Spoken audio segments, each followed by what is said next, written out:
Bueno, primeramente vamos a hablar del colesterol químicamente. El colesterol es un compuesto muy hidrófobo y este va a constar de 4 anillos hidrocarbonados fusionados. A estos anillos se les van a llamar A, B, C y D. Y a estos 4 anillos en conjunto se les llama núcleo esteroideo. Bueno, primero el colesterol es sintetizado en todos los tejidos, pero hay tejidos en los que se reserva más que en otros. Por ejemplo, en el hígado, la corteza suprarrenal, el intestino y las gónadas. Bueno, aparte de estos 4 carbonos que son, pues, como quien dice, derivados del ciclo pentanoperidrofenantreno, va a tener un radical de 8 carbonos unido al carbono 17. Después el anillo A va a tener un grupo hidroxilo en el carbono 3 y el anillo B un enlace doble entre el carbono 5 y el carbono 6. ¿Le das a la siguiente, por favor?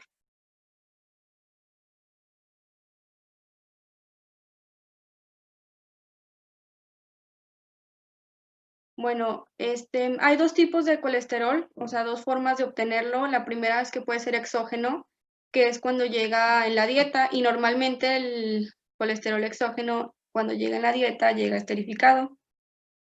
Mira, regrésale tantito, por favor, a la diapositiva anterior. En la imagen que estaba en la diapositiva anterior, abajo, se ve el colesterol esterificado. Con esterificado me refiero a que, a ver, deja que cambie la imagen. A que va a estar con un enlace de éster unido a un ácido graso. Normalmente, casi siempre en la dieta va a llegar de esta forma el colesterol y se le llama éster de colesterilo y siempre va a estar unido al carbono 3 donde estaba el grupo hidroxilo. Como sabemos, el enlace éster se forma entre este radical y pues un ácido graso, así como se ve abajo, ya está el enlace. Ahora sí, le hace la siguiente, por favor. Y bueno, como les decía, está el colesterol exógeno cuando llega en la dieta y el endógeno cuando se sintetiza en los tejidos, como les había comentado, que hay unos tejidos en los que se sintetiza más. Aquí lo voy a resumir con esta imagen que se ve pues toda la ruta que lleva el colesterol exógeno una vez que entra al cuerpo. Primero, cuando lo ingerimos con la dieta va a llegar pues, a nuestro cuerpo y en el intestino es donde se va a reabsorber o absorber y lo va a hacer a través de los kilomicrones. Los kilomicrones son lipoproteínas que se encuentran en la mucosa intestinal. Esto es lo que hacen, bueno, aquí en la imagen que se ve aquí es un kilomicrón. Está formado por fosfolípidos y proteínas, por eso es una lipoproteína. Estos son de gran ayuda porque van a transportar el colesterol esterificado de la dieta, van a ser los encargados de llevarlo a los tejidos y también va a estar formado por triglicéridos, que pues en su mayor parte, como vemos en la imagen, son puros triglicéridos. Pues si hablamos de que el kilomicrón es el 100%, el 10% va a estar formado por colesterol esterificado y de ese 10%, el 6%, pues, bueno, más bien el 10% es el colesterol y de ese 10%, el 6% va a estar esterificado y el 4% no. Así que pues sí, en su mayoría va a estar con ácidos grasos. Una vez que llega al intestino, las sales biliares o ácidos biliares lo van a emulsionar, dejándolo como colesterol no esterificado. A no todas las moléculas de colesterol les pasa esto, o sea, llegando vamos a tener como que unas con ácidos grasos y otros que no van a tener. Después de esto se van a unir, aquí en la imagen se ve, está el intestino, llega el colesterol y luego en la sangre los kilomicrones. Una vez que, bueno, los kilomicrones van a estar en los enterocitos, es muy importante mencionar eso. En el aparato de Golgi se van a sintetizar y ahí se van a unir con el colesterol que llega a los enterocitos del intestino.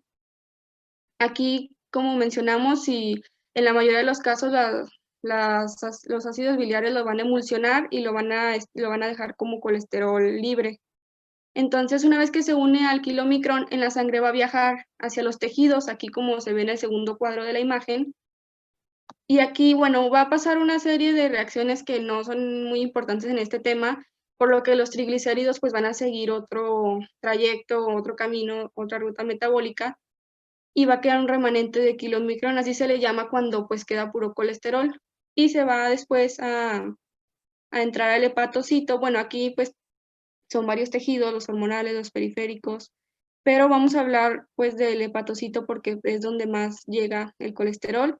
Llegando aquí al hepatocito, va a llegar como colesterol libre y aquí es cuando se va a volver a esterificar, se va a llenar de ácidos grasos otra vez y una vez estando así se va a guardar en vacuolas lipídicas y se va a quedar así en la célula. Este es el primer camino que puede tener el colesterol. Después puede seguir otro camino que es formar sales biliares, que también es otra ruta metabólica, pero también puede servir para esto. Luego aquí, si se fijan arriba, puse los 3 caminos que puede llevar. Estamos bueno, ya dije el 1 y el 3, y luego puede llevar el camino de la pre-beta lipoproteínas o VLDL. Estas se les llaman lipoproteínas, es lo mismo que el kilomicrón, el VLDL, pero la diferencia es que los triglicéridos y el colesterol y todo se les llaman de baja densidad. Este es otro camino que puede llevar para llevar el colesterol de baja densidad a otros tejidos que lo necesitan para sintetizar hormonas sexuales, por ejemplo. Se va a unir a este y también, así como el kilomicrón, va a soltar los triglicéridos, el glicerol, los ácidos grasos libres, aquí como se ve en la imagen otra vez en la sangre un poco más abajo. A ver, dejen ver si puedo rayar.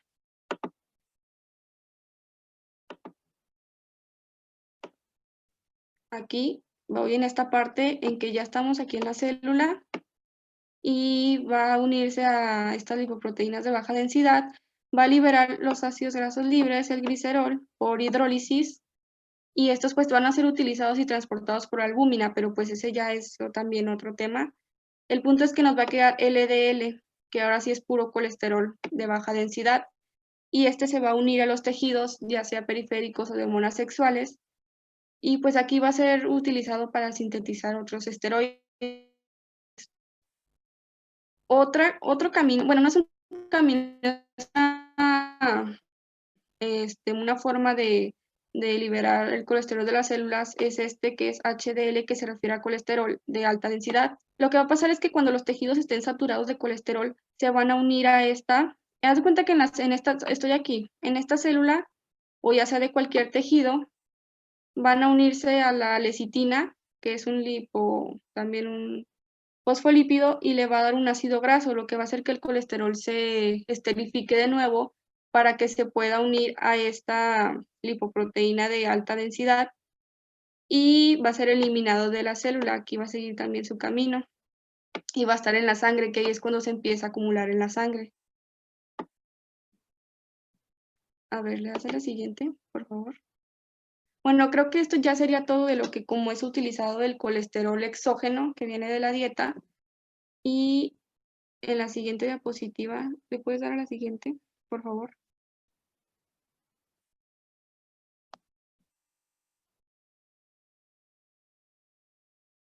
Va a ser la síntesis. A ver, déjenme elimino esto. La síntesis me refiero ya a lo que viene siendo el colesterol endógeno. ¿Alguien sabe cómo se elimina esto?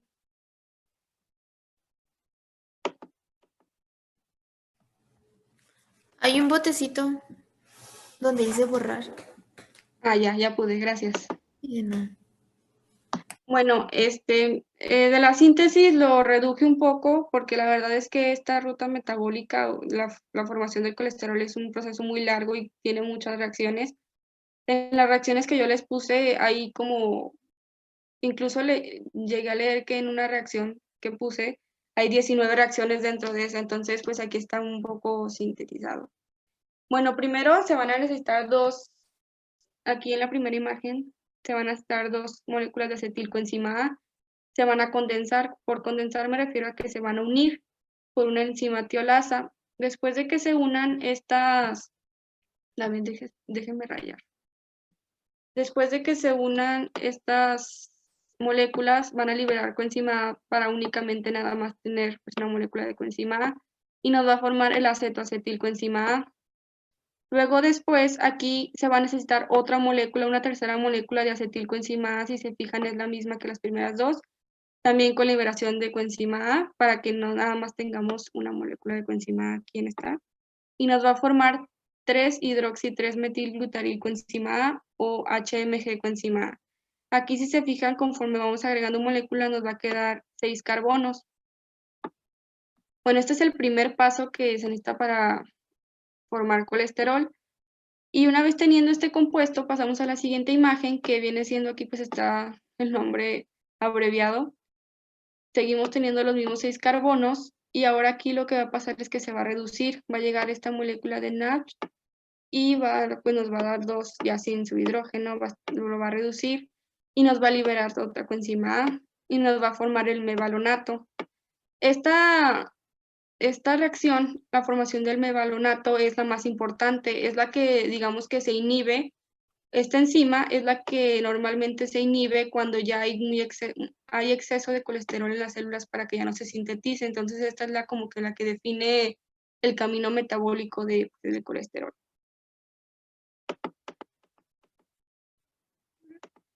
Me borro esto. Ya. Le das a la siguiente, por favor.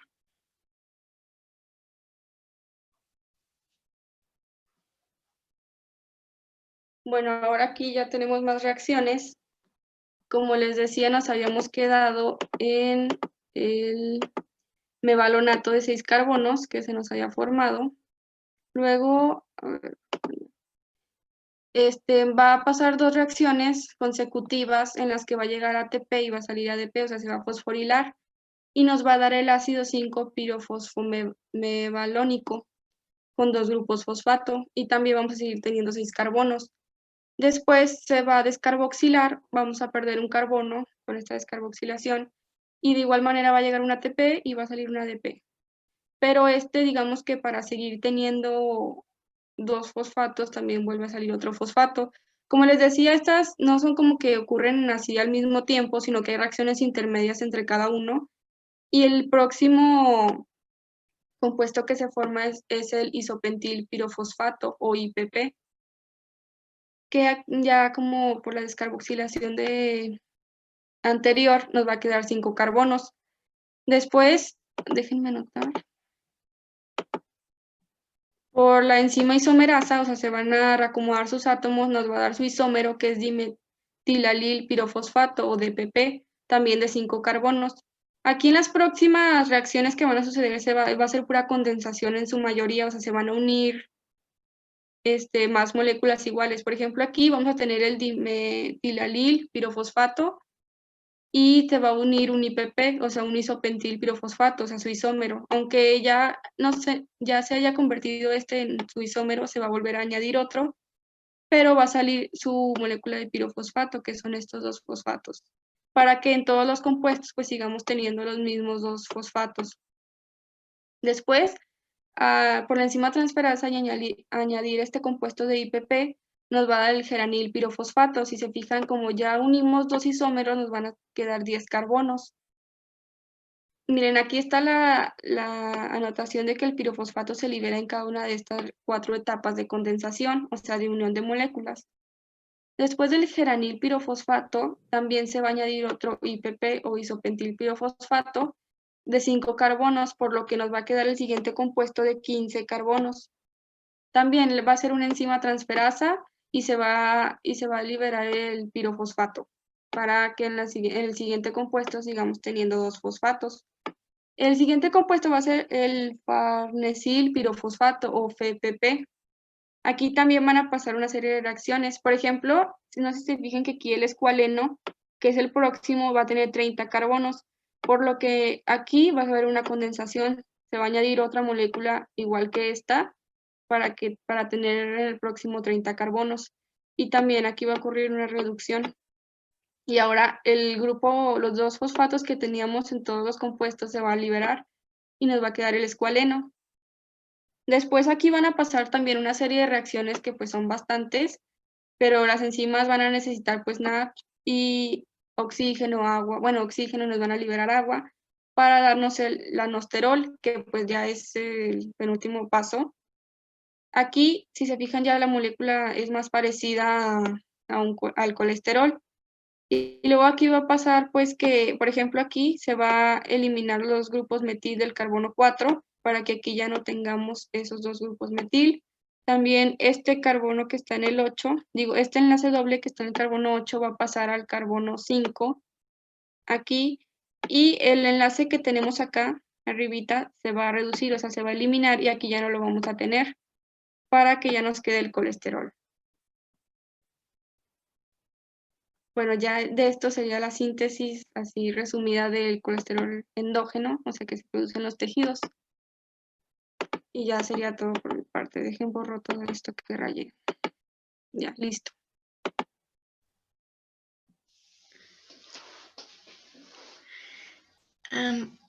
Bueno, yo voy a explicar las funciones del colesterol en el organismo.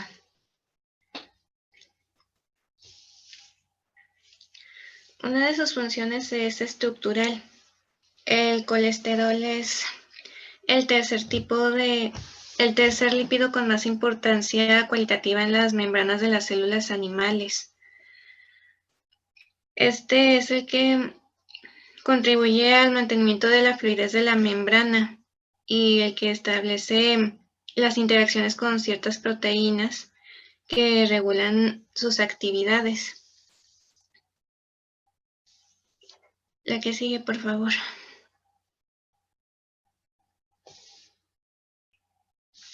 Otra de sus funciones es que es el precursor de hormonas sexuales. Entre ellas son la progesterona, los estrógenos y la testosterona. La testosterona es el andrógeno fundamental y es la hormona responsable del desarrollo de los caracteres sexuales secundarios masculinos.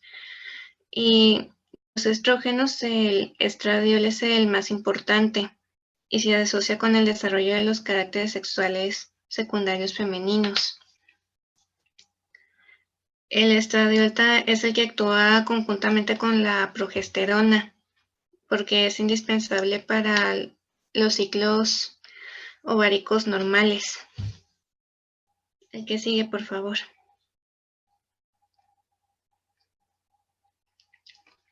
Como ya explico un poco más a detalle en el ciclo del colesterol, también son precursores de las sales biliares.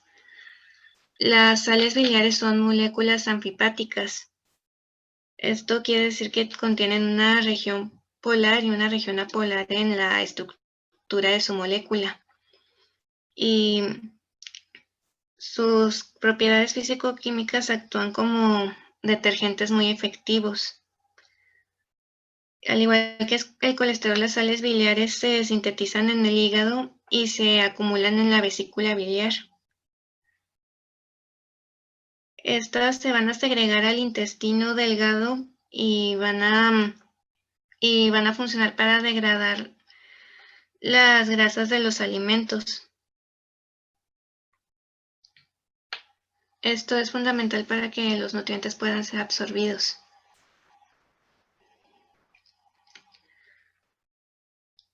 Y también las sales biliares son el principal producto de degradación del colesterol. La que sigue, por favor.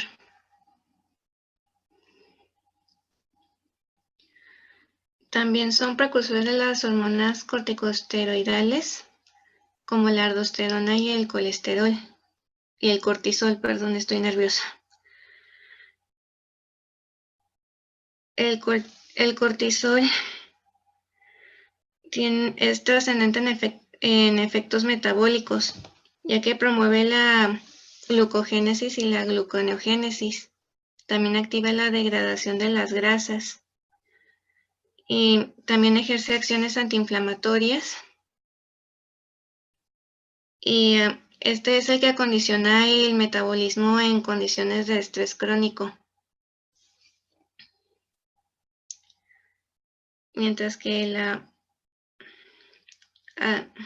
aldosterona ayuda a controlar el equilibrio del agua y de las sales del riñón. Esta es muy importante porque es la que relaciona el equilibrio entre el sodio y el potasio en el cuerpo. La que sigue, por favor.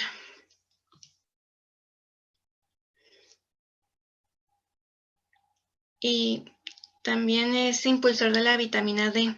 La vitamina D es muy importante en la formación de los dientes y de los huesos y también es vital para la absorción del calcio a nivel intestinal.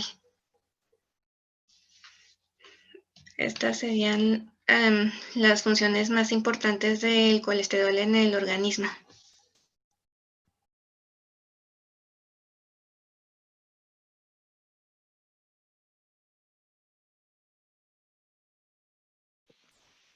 Bueno, yo les voy a hablar del colesterol elevado. Bueno, el colesterol alto en la sangre es una afección que hace que los niveles de las grasas o de los lípidos malos sean pues muy altos en la sangre. Esta afección, por lo general, es causada por factores del estilo de vida, como la dieta, o por genes que se heredan de los padres. También con menos frecuencia puede ser causada por otras afecciones o por medicamentos. Tener altos niveles de colesterol puede aumentar el riesgo de sufrir una enfermedad cardíaca, porque es posible que se formen depósitos grasos en los vasos sanguíneos. Eso es, los depósitos grasos son se llaman aterosclerosis. Con el tiempo esos depósitos crecen y hacen que sea más difícil que fluya bien la sangre a través de las arterias. Y ya después esos depósitos pueden romperse y formar un coágulo que causa un ataque cardíaco o un accidente cerebrovascular. Eso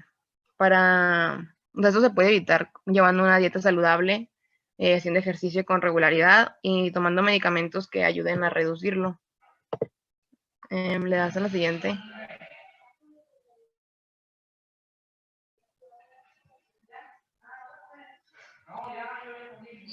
Bueno, los síntomas son pues hinchazón en las extremidades, la boca pastosa o seca, la halitosis, que es un mal olor crónico de la boca, la pesadez en el estómago, dificultades en el ritmo intestinal, aparición de urticaria, dolor en el pecho, dolor de la cabeza, visión borrosa, agitación, pérdida de equilibrio, accidente cerebrovascular, que es como que deja de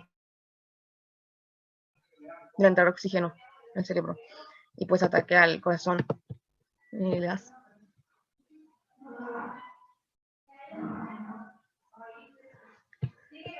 Bueno,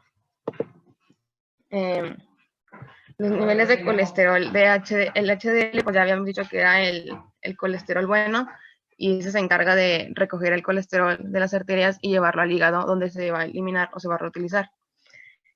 Lo ideal es que tengamos más de 60 miligramos por decilitro de este colesterol bueno, pero si ya tenemos menos de 40 miligramos por decilitro, ya habría un riesgo. Y en el colesterol del LDL, lo ideal es que, bueno, cuando se encuentra en valores por encima de los normales, el colesterol puede acumularse en la pared de las arterias y de las venas, causando la arteriosclerosis. O sea, lo ideal es que tengamos bastante colesterol del HDL y la menor cantidad posible del LDL, que sería como que tener menos de 200 miligramos por decilitro. Ya si tenemos más de 239 miligramos por decilitro, ya estaríamos ante un problema de colesterol elevado. Y pues ya sería todo de mi parte. Bueno, yo les voy a hablar de ahora sobre el colesterol bajo. Bueno, por lo general no se dice que un nivel de colesterol bajo es malo, pero en casos poco frecuentes tener un nivel muy bajo de colesterol, de lipoproteína de baja densidad o LDL, también, o un nivel bajo del otro, que es del bueno del HDL, pueden traernos varios problemas a la salud. Aquí les puse los niveles óptimos de HDL y LDL. Bueno, los acaba de comentar mi compañera.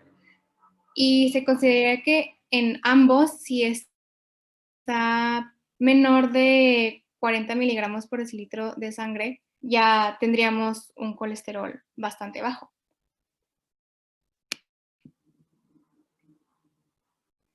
Bueno, los riesgos de los niveles bajos del colesterol, los que están asociados con el LDL, más que nada que se asocian a que después, o sea, que estas enfermedades o estos problemas se pueden asociar con el LDL, no que realmente lo cause, que bueno, es el cáncer, accidentes cerebrovasculares hemorrágicos, depresión, ansiedad, que las embarazadas tengan un nacimiento prematuro y que el peso del bebé esté bajo, la hipolipidemia, que puede indicar la presencia de trastornos como hipertiroidismo, anemia, desnutrición, mala absorción y hepatitis C.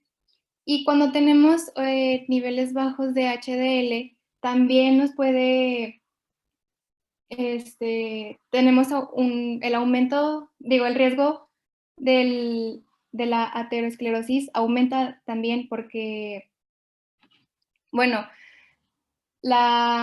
como nos comentó también mi compañera, pues el HDL ayuda mucho es la acción protectora cardiovascular, ¿no? Entonces, si realmente no tenemos o está muy bajo, también el riesgo de la aterosclerosis aumenta y también podemos presentar la dislipidemia.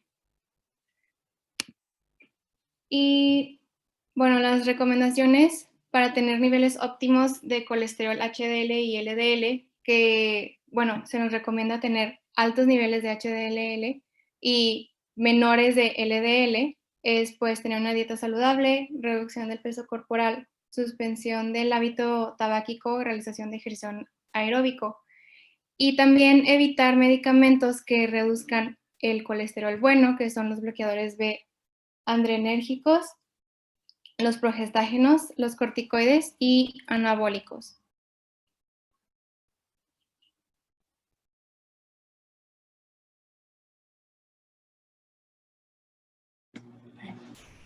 Bueno, yo les voy a hablar de la reacción de Lieberman-Bachard.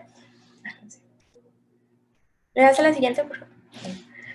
Bueno, el colesterol es una sustancia de color como cristalino blanco, así que para poder observarlo se usan técnicas colorimétricas. Esto con la finalidad de poder crear grupos cromóforos y adquirir una coloración específica para analizarlo. ¿Le das a la siguiente? Bueno, en esta práctica usan la reacción de Lieberman-Bachard, que es un reactivo constituido por anhídrido acético, ácido acético y ácido sulfúrico. Este se utiliza en ensayos colorimétricos para detectar el colesterol, ya que le da un color como verde pardo. ¿Le das la siguiente, por favor? Bueno, este color verde característico se da cuando el grupo hidroxilo del colesterol reacciona con los reactivos y aumenta la conjugación de la insaturación en el anillo fusionado adyacente.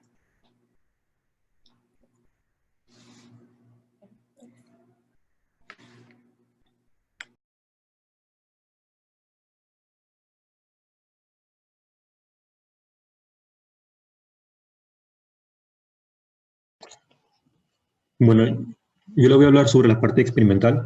Le das la siguiente, por favor.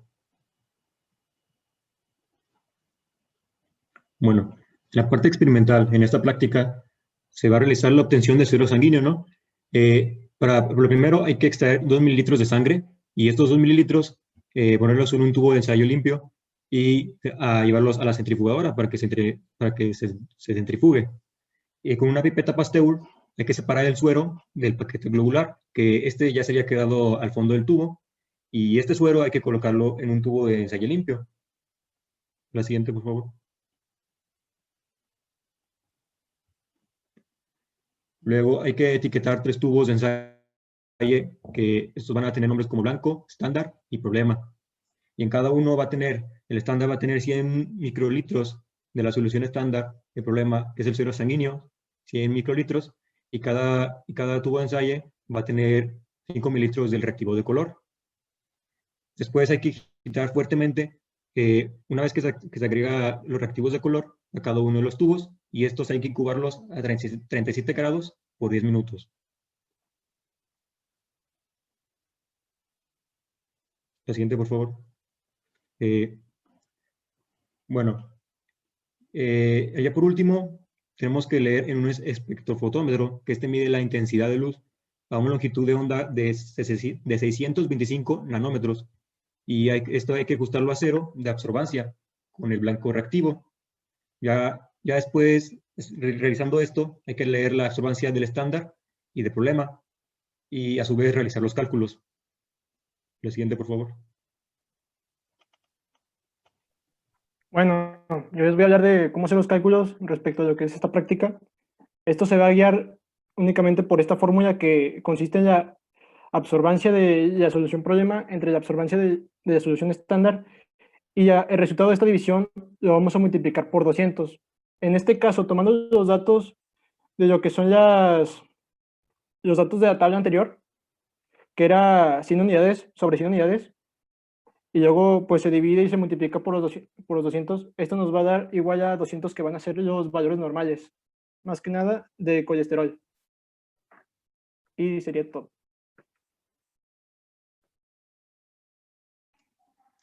Ok, muy bien. Les voy a pedir que dejen de compartir, pero ahorita les voy a volver a pedir que me compartan la parte de la experimental para entrar en detalle en cómo se hacen los cálculos. Entonces voy a compartirles mi presentación. Bueno, básicamente ustedes ya vieron en esta exposición la importancia que tiene el colesterol dentro del organismo. A veces tenemos como que un tabú, ¿no? El colesterol, no, no consumas tantos alimentos ricos en colesterol porque nos va a dar esta enfermedad. Y bueno, sí, cuando abusamos, es como en todos los casos, ¿verdad? Si tenemos abuso de los alimentos ricos en carbohidratos, pues vamos a tener alta concentración de glucosa y esto nos va a causar la diabetes. Igual también con el colesterol, si tenemos un abuso excesivo de consumo de alimentos ricos en estas grasas, pues también vamos a tener una enfermedad que se llama hipercolesterolemia. Más sin embargo, eso no quiere decir que en su totalidad este compuesto sea del todo malo, porque como ustedes pueden ver en las funciones que cumplen dentro del organismo, pues son muy importantes, porque de cualquier manera, si no consumimos colesterol por la dieta alimenticia, como la gente que pues se llaman veganos, ¿no? Veganos son los que no consumen grasas de índole animal, pues de cualquier manera nosotros la vamos a sintetizar dentro del organismo, así como nos lo explicó su compañera Andrea, con toda esa ruta metabólica a partir del de 2 carbonos, nosotros podemos sintetizarlo principalmente en el hígado. Entonces, lo que sí es malo es que si no consumimos así 0 de colesterol en la dieta, entonces estamos obligando a nuestro hígado a trabajar pues extra, porque tenemos como que complementar la cantidad de colesterol dentro del organismo para que cumpla las funciones que ya observamos ahorita. Controlar esa ingesta con la que es el colesterol exógeno con la síntesis que es el colesterol endógeno.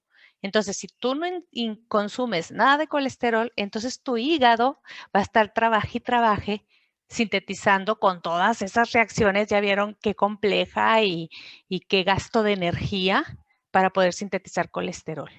Entonces, este es un lípido neutro, que básicamente está conformado por un sistema de 4 anillos. Este es el núcleo. Los 4 anillos solos con este grupo hidroxi se considera como el núcleo esteroideo, llamado ciclopentano, que es este ciclo de 5 miembros. El anillo D es un ciclopentano y el anillo A, B y C es un fenantreno, ¿verdad? Acuérdate que el anillo solo, así como el A, es un benceno.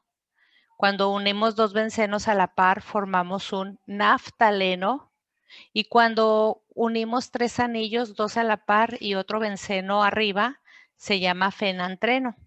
Por eso el núcleo molecular se llama ciclopentano perhidrofenantreno, para que no se les olvide.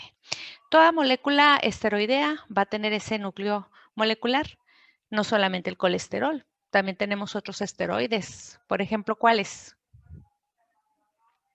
Ya los nombraron ahorita. Las hormonas sexuales, por ejemplo.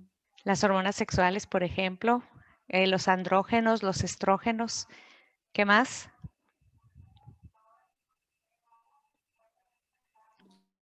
Los ácidos, cortisol. Los ácidos biliares, las hormonas corticosteroideas como la aldosterona y la cortisona, que ustedes pueden observar, van a mantener o van a conservar el núcleo molecular de este sistema de 4 anillos. Las modificaciones se dan por afuera de los anillos, ¿verdad? Que si este tiene, en lugar de un oxidrilo, tiene un grupo ceto, nada más el oxígeno, o la cadena hidrocarbonada alifática que sale fuera del anillo D al nivel del carbono 17. Son modificaciones nada más para cambiar de una molécula a otra, pero todos son de la familia de los esteroides. Y bueno, la palabra colesterol viene del griego cole, que significa bilis, y esterios, que significa sólido. Y todo pues porque el colesterol es precursor para sintetizar ácidos biliares propios de la composición de la bilis. Aquí tenemos como que en este texto plasmado lo que sus compañeras nos estuvieron explicando. ¿Para qué sirve el colesterol? Bueno, el colesterol va a servir para precursor de ácidos biliares. Esto sucede en el hígado. Va a ser precursor de la vitamina D, de la vitamina D de dedo. Aquí está. Esto sucede en la piel. Siempre y cuando nosotros expongamos la piel a los rayos solares, entonces los rayos solares hacen que el colesterol que está aquí en la piel se modifique químicamente y se convierta a un compuesto llamado colecalciferol, que viene siendo la vitamina D. ¿Y para qué sirve la vitamina D? Para fijar calcio en huesos y dientes.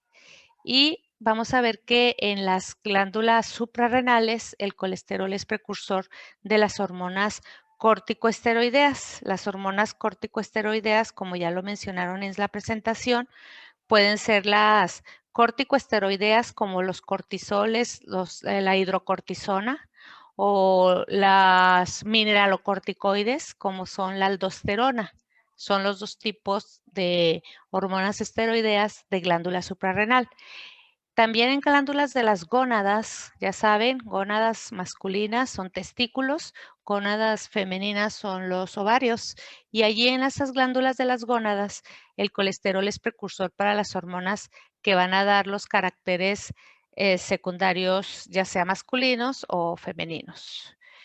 Y los ácidos biliares, como lo comenté ya, se sintetizan en el hígado y son conservados o almacenados en la vesícula biliar. ¿Para qué sirven los ácidos biliares?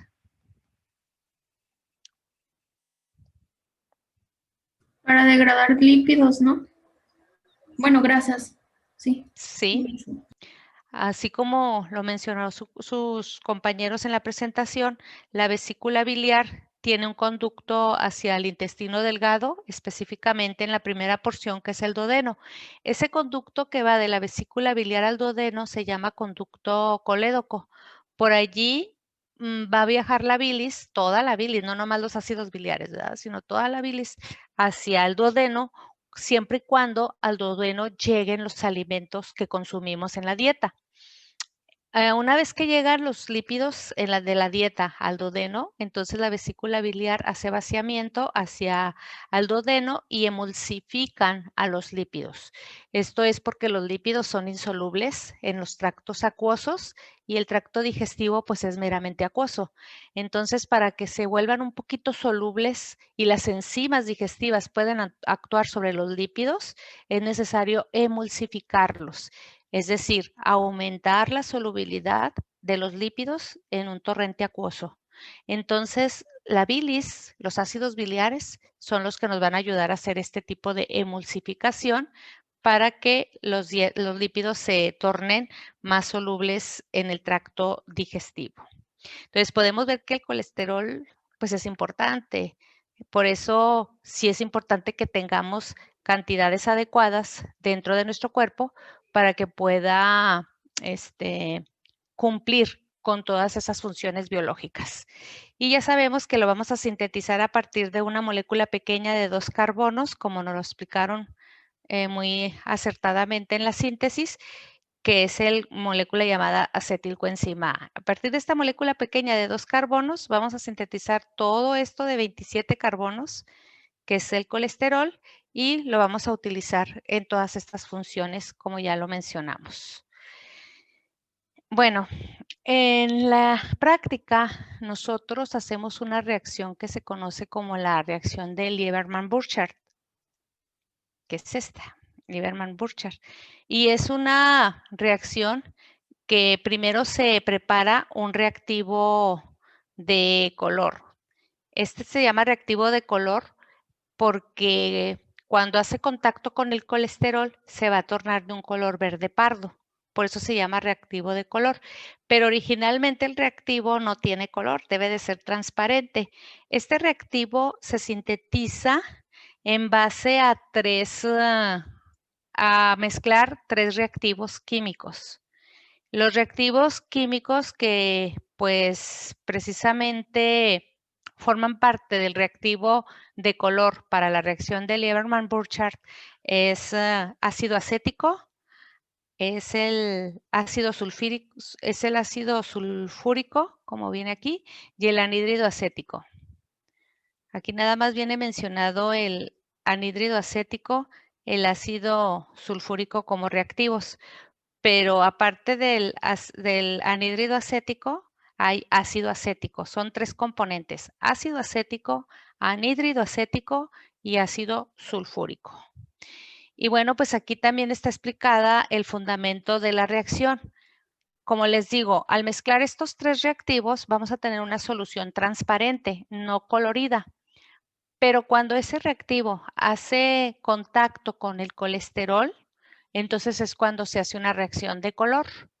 En este caso, vamos a ver que el ácido sulfúrico es uno de los principales reactivos que va a reaccionar precisamente con el alcohol o con el grupo hidroxi de nuestro componente que es el colesterol, que es el que queremos identificar y cuantificar. Déjenme ver si... sí, aquí está.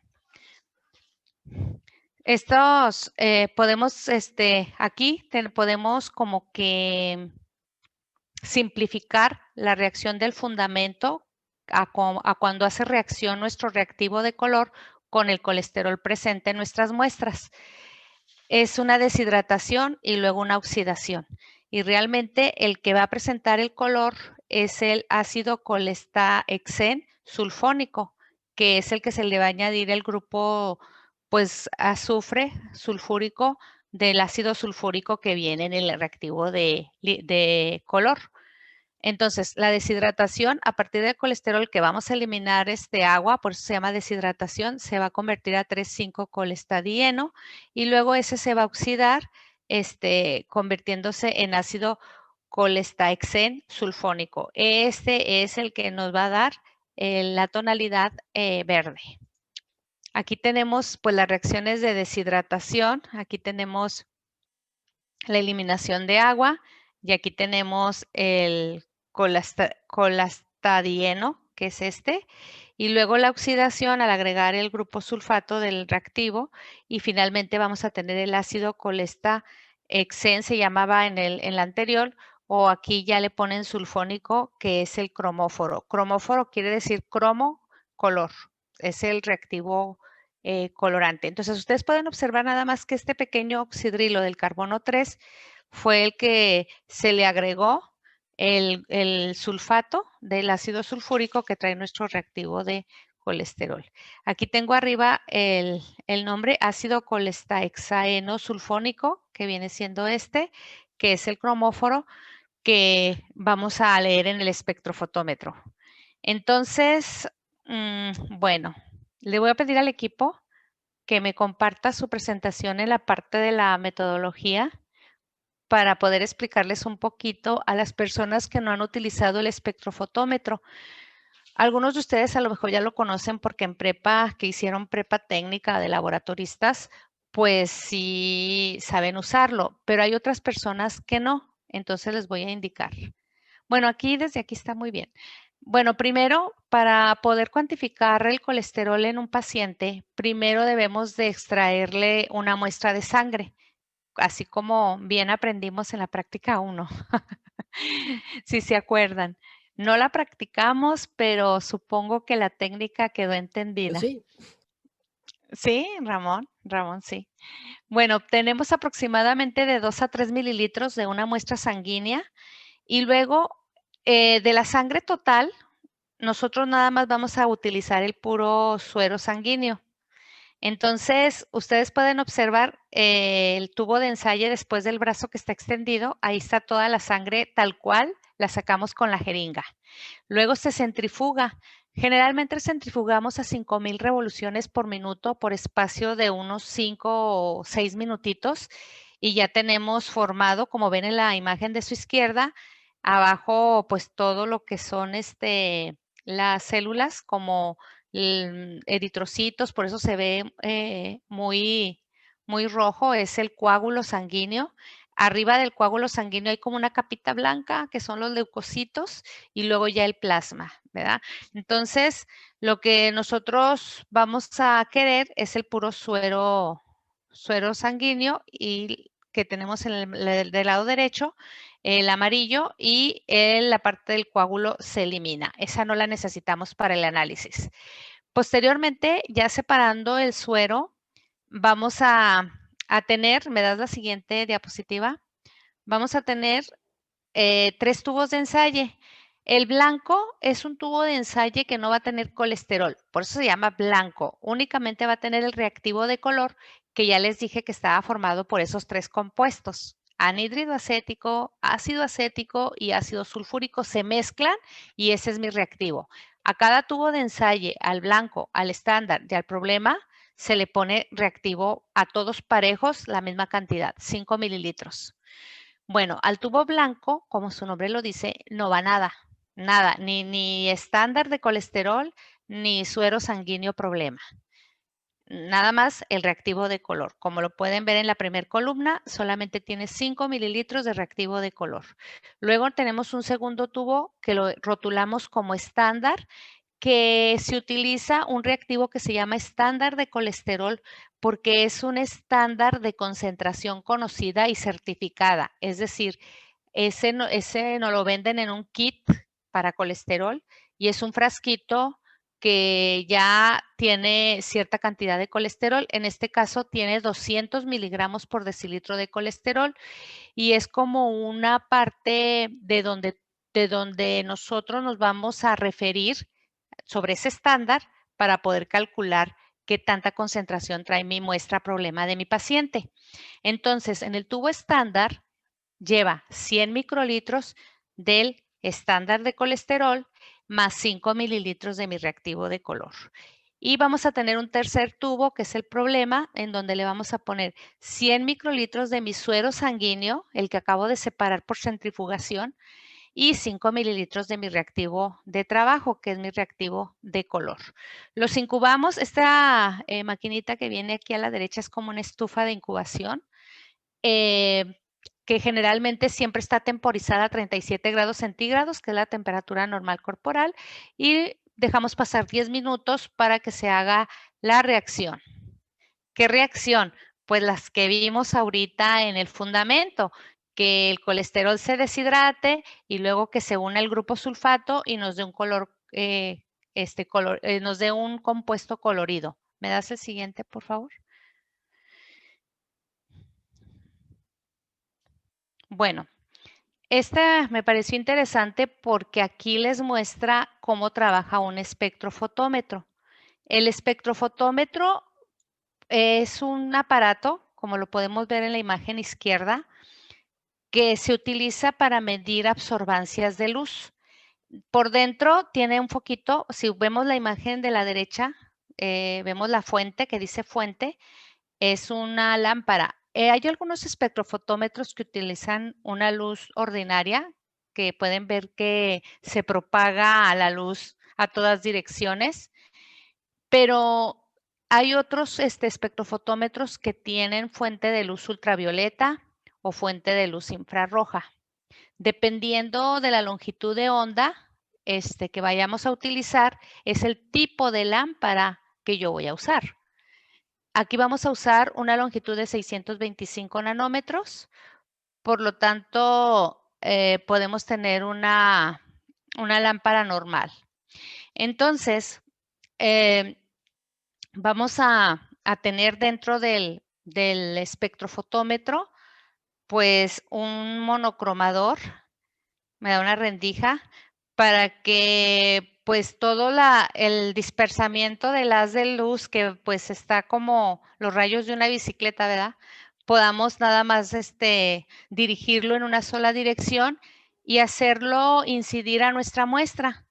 Luego allí la muestra, el haz de luz, por ejemplo, si vemos la flecha verde, atraviesa la muestra y llega a un receptor de luz y lo vamos a ver en un lector. Les voy a poner un ejemplo. Si yo en el tubito de ensayo, que se llama, en el espectrofotómetro se llama cuba, en donde metemos la muestra, es como el tubo de ensayo, pero es cuadrado, se llama celdilla también. Si nosotros en la celdilla ponemos agua destilada, ¿sí? Que no es colorida, no absorbe luz, sino que va a dejar pasar todo el haz de luz. Entonces, el 100%, si vemos la flecha verde larga, el 100% de la luz emitida va a atravesar la muestra y entonces el espectrofotómetro podemos medir dos cosas. Si la tenemos en la modalidad de transmitancia, va a captar el total de luz transmitida, es decir, que atraviesa la muestra.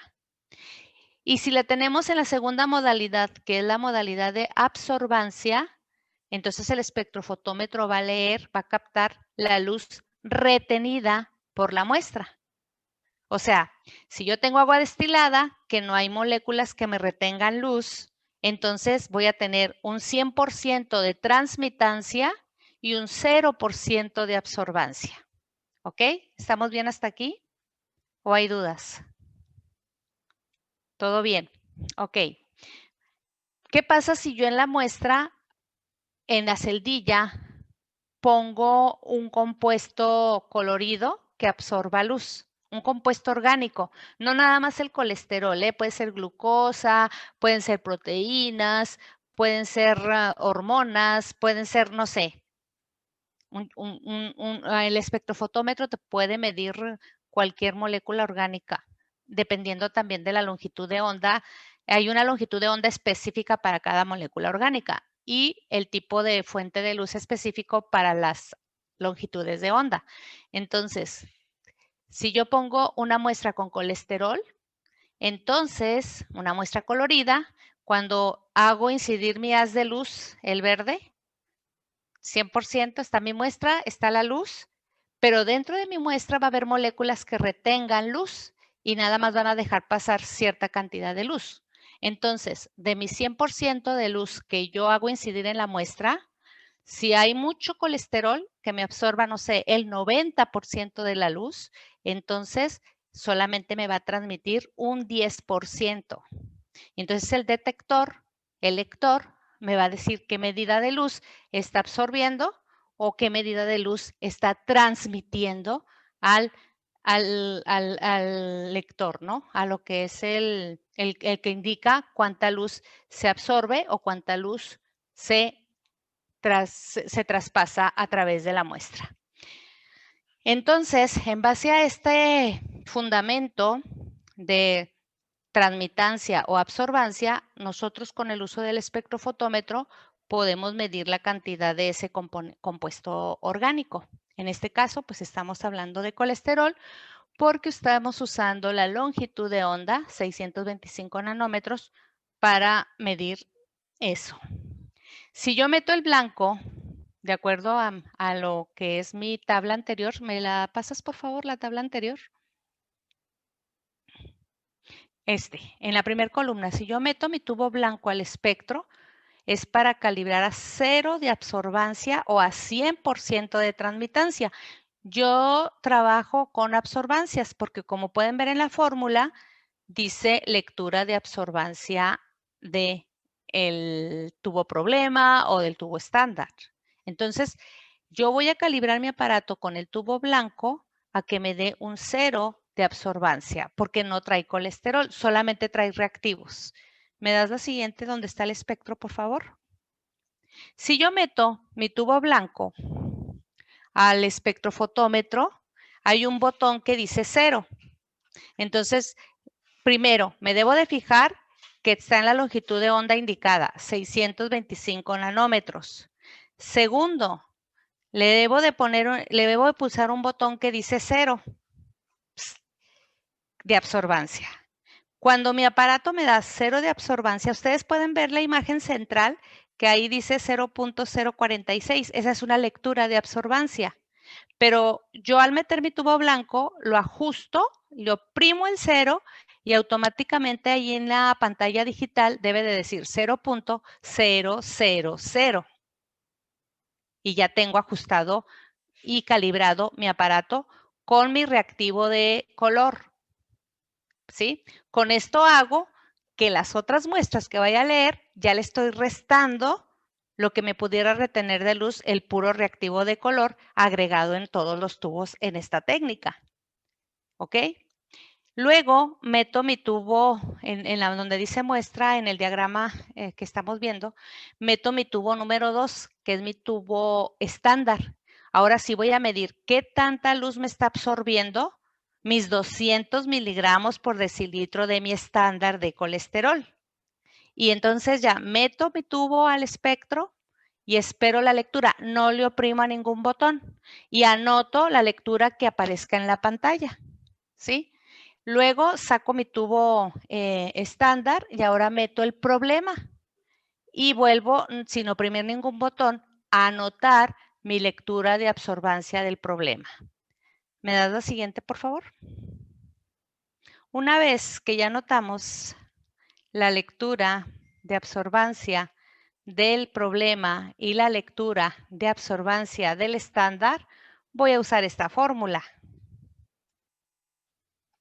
para calcular qué cantidad de colesterol trae mi muestra sanguínea problema, la de mi paciente, en unidades de miligramos sobre decilitro.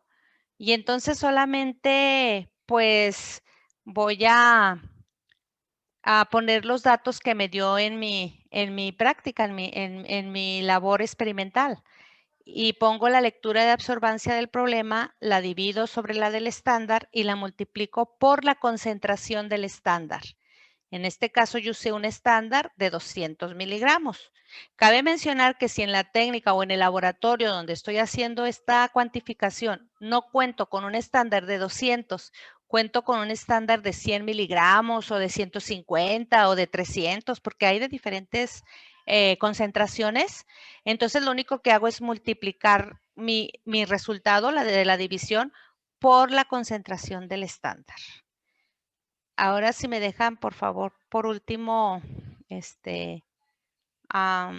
compartir yo para que darles un ejemplo que puse aquí en mis diapositivas. Por ejemplo, aquí en mis diapositivas, bueno, aquí están los cálculos que ya los vimos ahorita, ¿verdad? Y un ejemplo. Si nosotros tomamos las lecturas de absorbancia, por ejemplo, la del estándar me da 0.455. Esto está en unidades de absorbancia, ¿eh? A veces le ponen una A mayúscula para que sepan que son unidades de absorbancia. Y lo que va a hacer la fórmula es convertir estas unidades de absorbancia en miligramos sobre decilitro. Por eso se multiplica por la concentración del estándar. Bueno, aquí tengo lectura de absorbancia del estándar 0.455 y luego lectura de absorbancia del problema 0.387 y la concentración del estándar que yo estoy usando en esta técnica es de 200. Si sustituyo la lectura de absorbancia del problema, aquí es 0.327, me equivoqué, es un 12. Y entre la del estándar y la multiplico por 200, a mí me va a dar que este paciente trae 143 miligramos sobre decilitro de colesterol. Y lo comparo mi resultado con los valores normales de referencia, que eso es lo que debe de haber de colesterol normalmente en ayunas, que va a ser hasta 200 miligramos sobre decilitro. Entonces, yo concluyo aquí que mi paciente, ficticio, que yo le tomé la muestra, que yo tomé las lecturas de absorbancia en el espectrofotómetro, está dentro de los valores normales. Ahora, ¿qué pasa si esta concentración de colesterol excede los 200 miligramos? Entonces ahí vamos a ir viendo que aunado a un cuadro clínico, con los síntomas que sus compañeros también ya nos indicaron en su presentación, pues puede tratarse de una hipercolesterolemia. ¿Dudas, chicos? ¿Comentarios? ¿No? Ya nada más cabe mencionar, antes de irnos, cabe mencionar que la muestra de sangre la vamos a tomar para los lípidos mínimo de 12 horas de ayuno. No como la glucosa. La glucosa la tomamos a las 8 horas de ayuno. Pero de los lípidos, como son más tardados en absorber y en todo eso, debe de ser mínimo 12 horas de ayuno.